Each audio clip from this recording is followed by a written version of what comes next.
దేవునికి స్తోత్రం కలుగును గాక. ఆయన పరిశుద్ధ నామమునకు మహిమ కలుగును గాక. సహోదరులారా, మీరు దేవుని దృష్టిలో విలువైన వారన్న సంగతి మీకు తెలిసినా, దేవుని దృష్టిలో ఒక ఉన్నతమైనటువంటి ప్రణాళిక కలిగిన వారని మీకు తెలుసా? నీ లైఫ్లో నీకు విలువనిచ్చేవాళ్ళు లేకపోవచ్చు, నీ లైఫ్లో నిన్ను గొప్పగా చూసేవాళ్ళు లేకపోవచ్చు, నీ లైఫ్లో నిన్ను విలువైన వ్యక్తులుగా ఎంపిక చేసేవాళ్ళు లేకపోవచ్చు. కానీ నా దేవుడైతే మాత్రం నిన్ను తన సృష్టిలో ఒక విలువైన ప్రణాళిక కలుగజేసుకొని ఉన్నారు. నీ లైఫ్ పట్ల, నీ యొక్క జీవితం పట్ల ఆయన ఒక ఉన్నతమైన ఉద్దేశాన్ని కలిగి ఉన్నారన్న సంగతి నేను మీకు తెలియజేస్తున్నాను. వాక్యం అదే సెలవిస్తుంది. ఆయన దీనులను పెంట కుప్పల మీద నుండి పైకి లేవనెత్తే దేవుడట.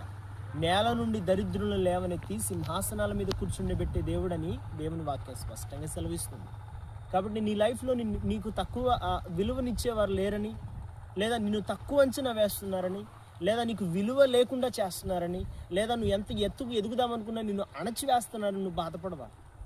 నేను ఎప్పుడు చిన్నవాడిని, నా గోత్రం ఎన్నికలేంది, నా కుటుంబం ఎన్నికలేంది, నేను ఎన్నికలేని వాడిని, నేనేం చేయగలుగుతాను, నా వల్ల ఏమవుతుంది, ఇక నేను పైకి రాలేను, ఇక నేను ఇంతే, నా పరిస్థితి ఇంతే, నా జీవితం ఏ పాటిది అని ఎప్పుడు నిన్ను నువ్వు తక్కువ అంచనా వేసుకోవద్దు. ఎందుకనంటే దేవుడు నిన్ను కలుగు చేసిన విధానము చాలా ఉన్నతమైనది.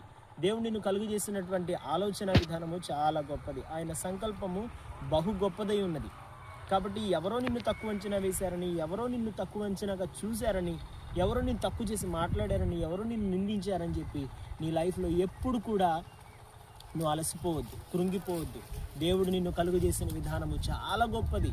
అది త్వరలోనే నా దేవుడు నీకు చూపించాలని ఆశపడుతున్నాడు. నువ్వు ఎక్కడ అవమానపరచబడ్డావో, ఎక్కడ వెలివేయబడ్డావో, ఎక్కడ నిందించబడ్డావో, ఎక్కడ హేళన చేయబడ్డావో నువ్వు నమ్మగలిగినట్లయితే గొప్ప దేవుడు నిన్ను వారి ఎదుటే నిలబెట్టబోతున్నాడు. రాజుల ఎదుట నిలబెట్టగలుగుతాడు, గొప్పవారి ఎదుట నిలబెట్టగలుగుతాడు, నిన్ను అవమానించిన వాళ్ళ ఎదుట నిలబెట్టగలుగుతాడు. నీ కొరకు నీ విశ్వాసాన్ని గణపరచడానికి దేవుడు నీ కోసం ఏమైనా చేయగలుగుతాడు. అయితే నిన్ను నువ్వు ఎప్పుడు తక్కువ అంచనా వేసుకోవద్దు, నిన్ను నువ్వు ఎప్పుడు తక్కువనిగా చూసుకోవద్దు, నిన్ను నువ్వు ఎప్పుడు కూడా కృంగుదలలోనికి నీ మనస్సాక్షిని తీసుకొని వెళ్ళొద్దు. దేవుని వాక్యాన్ని బట్టి ధైర్యం తెచ్చుకో. నీ యొక్క దేవుని పట్ల నీ విశ్వాసాన్ని అత్యధికంగా పెంచుకోవడానికి ప్రయత్నం చేయి. దేవాతి దేవుని యొక్క విశ్వాస విషయంలో, వాక్య విషయంలో నిన్ను నువ్వు ధైర్యవంతునిగా, బలవంతునిగా తయారు చేసుకో. ఒకానొక రోజు రాబోతుంది, నిన్ను దేవుడు ఆశీర్వదించి ఎక్కడ అవమానానికి గురయ్యావో, ఎక్కడ నిందకు గురయ్యావో, ఎక్కడ నువ్వు ఒక పనికిమాలిన వ్యక్తిగా నువ్వు మిగిలిపోయావో, అదే స్థలంలో, అదే ప్రాంతంలో, అదే మనుష్యుల ఎదుట నిన్ను నిలబెట్టి, నిన్ను ఘనపరచి తన నామమునకు మహిమ తెచ్చుకోబోతున్నాడు దేవుడు.